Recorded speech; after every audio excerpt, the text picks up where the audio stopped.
আসসালামু আলাইকুম। আশা করি সবাই ভালো আছেন। আলহামদুলিল্লাহ আমিও ভালো আছি। আজকে রান্না করব লাল শাক ভাজি করব আর ডিম ভুনা করব। এই যে ডিম সেদ্ধ দিয়েছি, ডিম ভুনা করব।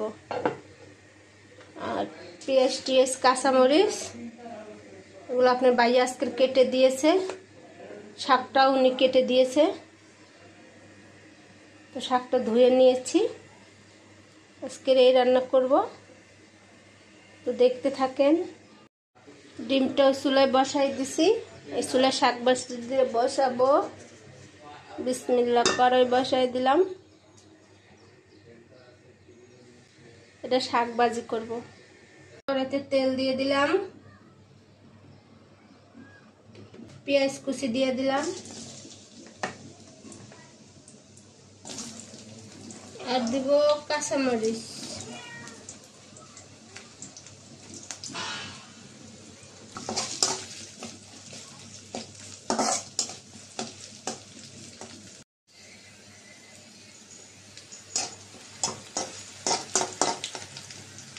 ভাজাটা হয়ে গেছে, আমি এখন এর সাথে লাল শাক দিয়ে দিব। বিসমিল্লাহ। ঢাকনাটা দিয়ে রাখলাম, শাকটা একটু কমলে তারপরে লবণ দেব। শাকটা একটু নাড়াচাড়া দিয়ে দিব।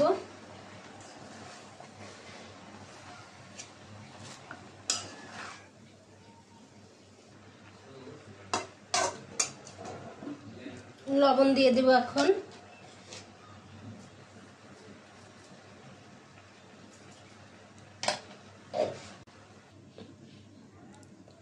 শাকটা এই পাশে চুলা দিয়ে দিলাম, আর এটা এখন ডিমটা ভেজে নেব।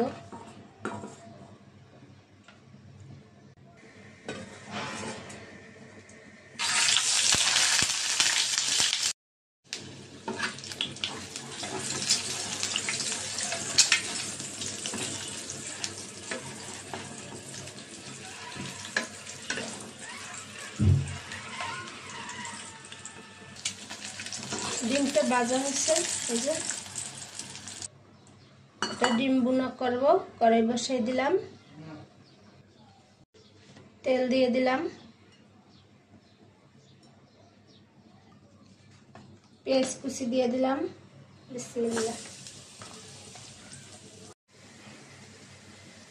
পেঁয়াজ ভাজাটা হয়ে গেছে, একটু পানি দিয়ে দিলাম। মশলাটা কষাবো। দিয়ে দিলাম রসুন বাটা, মরিচের গুঁড়া দিয়ে দিলাম, ধনিয়ার গুঁড়া, হলুদের গুঁড়া, এর সাথে দিয়ে দিব জিরার গুঁড়া। মশলাটা এখন কষাই নেব। শাক রান্নাটা হয়ে গেছে, একটু ঝোল ঝোল রেখেছি। এইভাবে আপনার ভাইয়া খেতে ভালো থাকে, এই জন্য শাকটা একটু ঝোল ঝোল রেখেছি। মশলাটা কষানো হয়েছে, ডিম দিয়ে দিলাম।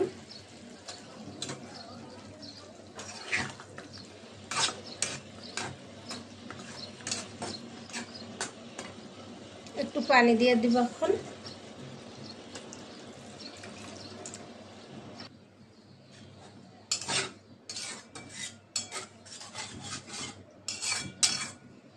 আমার কাছে ডিম ভাজির চেয়ে ডিম ভুনাটাই বেশি ভালো লাগে। কার কার আমার মতো ডিম ভুনা খেতে ভালো লাগে জানাবেন। ডিম রান্নাটা হয়ে গেছে, এটা এখন নামাবো। আজকে রান্না করলাম লাল শাক আর ডিম ভুনা করেছি। তো আজকের এই পর্যন্তই। সবাই ভালো থাকবেন। আল্লাহ হাফেজ।